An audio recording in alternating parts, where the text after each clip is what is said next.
Heyo, it's Zoe. Welcome back to my channel. You are tuning in to... I don't know what I'm doing. I'm literally so stupid. Today's video is a trigger warning, so if you don't feel comfortable talking about death, don't watch the video. I know I do a lot of trigger warnings on my videos, but as speaking for someone who can be easily triggered, I know that with certain types of videos, I like a heads up because I just don't... I don't know.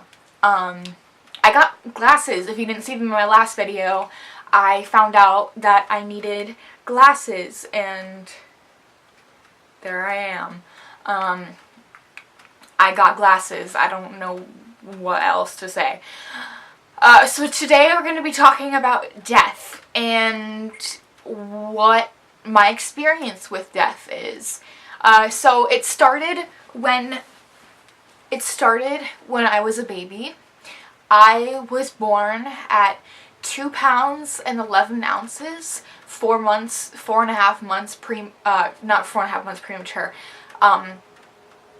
Actually, yeah, I was born at 4.5 months, and usually the gestation, I think that's what it's called, period of a human is 9 months.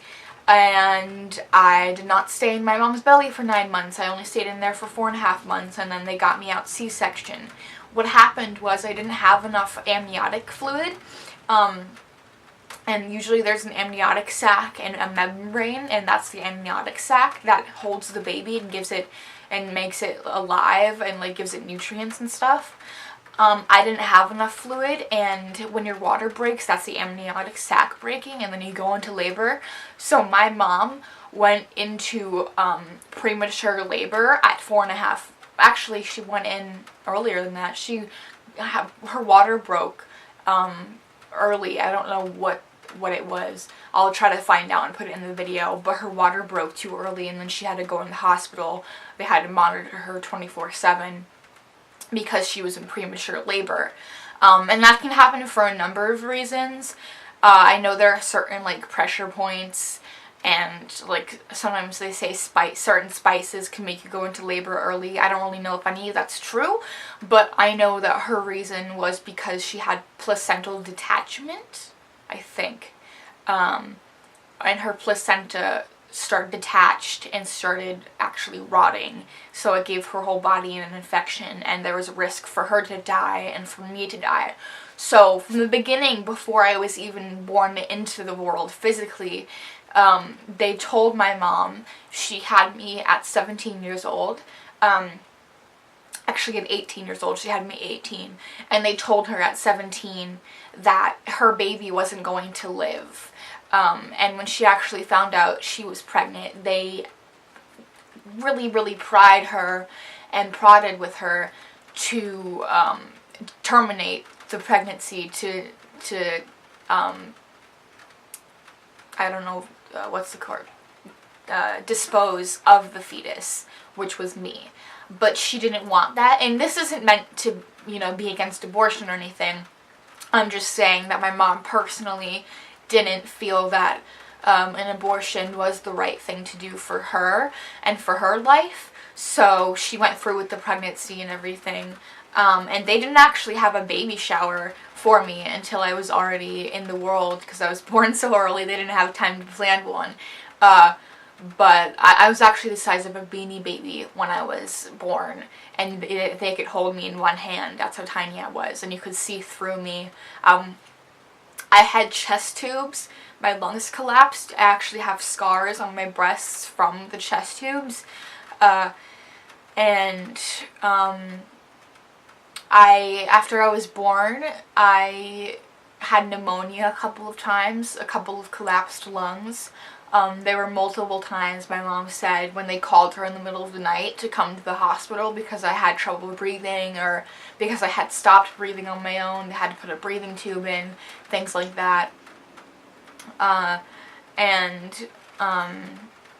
Sorry, I'm saying a lot, I'm trying not to, but yeah, so that from before I was born and when I was born, there was a lot of issues with my health, and the first year of my life was extremely difficult. and there was a lot of scares, a lot of times where I couldn't have made it, but I did, and I'm really, really blessed to have made it. And when I was 2 years old, I was diagnosed with hydrocephalus. If you don't know what that is, hydrocephalus is a neurological condition where there's a fluid buildup in your brain, and they're like little cysts that grow on your brain and fill up with fluid, and this puts pressure on your skull. And since my skull is so soft, it expanded, and so that's why my forehead kind of protrudes outwards a little bit. That's permanent. It's always been that way. It's always going to be that way. But because of the hydrocephalus, I was a late developer, and also because of my premature birth, I had trouble walking and talking. Hydrocephalus can impact your cognitive ability, your neurological abilities. People can get it at any age, but I think it is mainly common in earlier stages of life. But yeah, I was following the Birth to 2 program for my developmental delays and things like that. But yeah, that's the hydrocephalus. But that didn't almost kill me. That's just my health condition that I had too. But it could have killed me. And the surgeries, brain surgery, and they put a tube in that's a shunt, called a shunt, and it drains all the fluid. But thank God I didn't need that. The hydrocephalus went down by itself. My next near-death experience is something that I don't talk about a lot because it's hard for me. But there was one asthma attack where, and I've had a lot of asthma attacks. I've had a lot of severe asthma attacks and scares and things like that. But there was specifically one that was really, that sticks out to me. I think it was in 2016, December 2016, I'm not too sure. But I was having an asthma attack and it was snowing outside. And my grandma, she was with me at the time, she didn't feel comfortable driving in the snow. So she called the ambulance, and they sent the hospital. She called 911, and sorry, oh, I fell off the bed. She called 911, and they sent an ambulance to the house that I was living at the time. And so I was in the back of the ambulance having an asthma attack. They were treating me with breathing treatments, things like that, magnesium, fluids, whatever. And all of a sudden, my chest started getting tighter, my breathing started declining, and the paramedics saw this, and one of the paramedics in the back, he was like, "Hey, Zoey, how you feeling? You okay? Zoey?" And all of a sudden, it was just like I was breathing through a straw, and I was already breathing through a straw because I was having an asthma attack, and it was like someone was suffocating me. It didn't feel like anxiety. I've had anxiety attacks, but this was different. It was just like my breathing was declining. I was in distress. And so the paramedic saw it. He told the other paramedic in the front to step it up.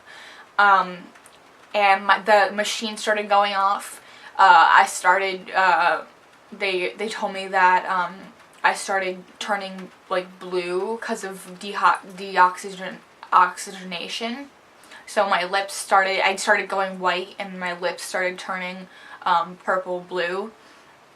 And they were giving me all the drugs that they could, doing everything they could. And then I remember him saying, "Okay, Zoey, we're gonna put a tube down your throat to help you breathe, okay?" And then he goes, "Okay, she's not breathing. This is a priority 1. So they turned on the sirens, which weren't on before because it wasn't needed. But they turned on the sirens. And I remember feeling the jolt of the ambulance, like the gas being stepped on. And I remember him putting down, him swearing under his breath and putting down the gurney because I was sitting upright like this. And then he made the bed go flat down so he could intubate me. And if you don't know what intubation is, it's where they put a tube down your throat and your lungs to help you breathe. And I remember looking up at the ambulance light, and I could feel him put the tool down my throat to separate my esophagus, my vocal cords out of the way to help me breathe. And then I remember looking up at the light, and the light got brighter and brighter. And then all of a sudden, the light was really bright, and I couldn't hear him anymore. I couldn't feel the tool down my throat anymore. My whole body got really heavy, and everything was just like I was floating on air. I couldn't feel the gurney underneath me anymore. I couldn't see the ambulance lights. I couldn't feel the ambulance moving. Everything just kind of stopped, and I wasn't in pain. I couldn't even feel my chest rising anymore. And I started to get this feeling deeper and deeper and deeper. And then all of a sudden I started thinking about my brother and my mom. And it was like that woke me up in a way. And I believed that I was slipping into a coma or into death. And it just felt like I was dying. But I wasn't scared. I didn't feel scared. I wasn't afraid. It was really relaxing and really calming. But I started thinking about my brother and my mom and how they had missed me, and then I started waking up, and I woke up in the hospital.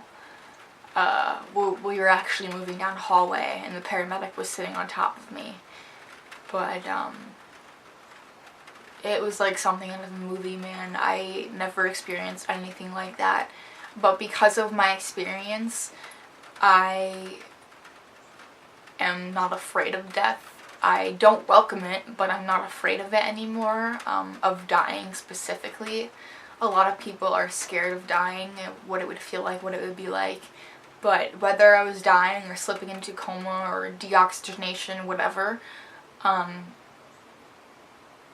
believe that happened for a reason, and it definitely made me into a better person, made me appreciate life more and to take care of myself. But yeah, that's my experience with death. I told you it wasn't going to be easy to talk about. It wasn't hard to talk about. I've actually told a lot of people that. But it's not something that's easy to hear, is what I mean.